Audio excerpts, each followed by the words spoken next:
জীবন ধন্য হলো স্বামীর আদর পাইয়া। এজন্যই তো নাজিম ঘরে বউ রেখা দিল তোমায় খাইয়া।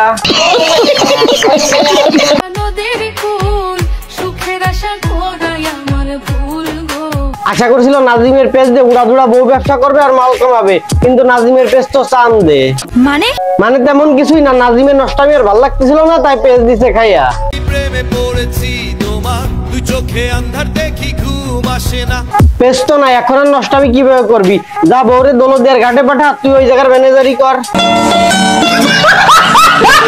অনেক বেশি ভালো আছেন, আপনাদের দোয়ায় আমিও অনেক বেশি ভালো আছি। ভাই তোদের জন্য কেউ দোয়া করে? কিছুদিন আগে দেখতেছিলাম একজন গালি দিতে দিতে তোদের পেজে টপ ফ্যান হয়ে গেছে, তো ওইটা কি তোদের জন্য দোয়া নাকি? বান্ধবীর জিনিস বান্ধবীর পছন্দ হলে কি নিতে পারে না? পারে, এখন বান্ধবীর জিনিস বান্ধবী নিতেই পারে, তাই বলে কি জামাইটারে খেয়ে দিবি? দিদি বাহ দিদি।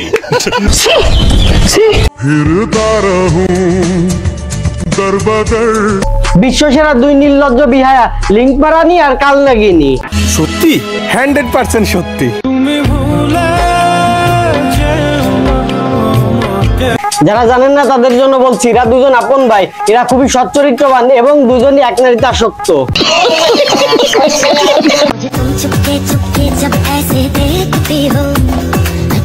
সেম, এরা আপন বোন, চরিত্রবান এবং এক পুরুষে আসক্ত।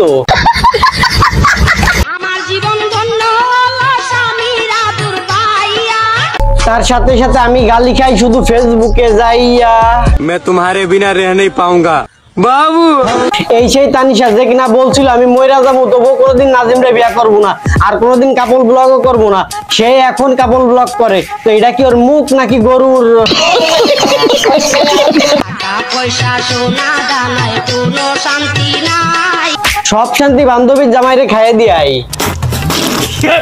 তোমার স্মৃতি আসতে যাচ্ছে আমাদের পরিবারে, আমাদের পাশে। না আর বললো না, পরে বাকিটা দেখ। আপনাদের কোনো ক্ষমতা নেই, আপনারা কোনো বাজে কমেন্ট করবেন না। নাজিমের ক্ষমতা আছে বিদায় সে বিয়ের 7 দিন যাইতে না যাইতেই তানিশারে প্রেগন্যান্ট করে দিছে।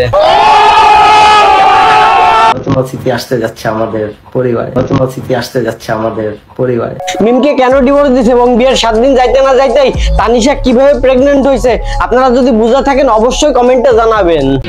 ঠিক আছে। আর কেমন লাগছে আমাদের রেড ম্যাচিং করে? আজকে রেড করেছি। নাজিমের পেজ খাইছে, কেউ পারলে তানিশারে খেয়ে দে, তারপর দেখি কেমনে বউ ব্যবসা করে। তো ভিডিওটা এই পর্যন্ত, ভালো লাগলে একটা লাইক, কমেন্ট এবং শেয়ার করে দিন, আর পেজটা অবশ্যই ফলো দিয়ে দিন।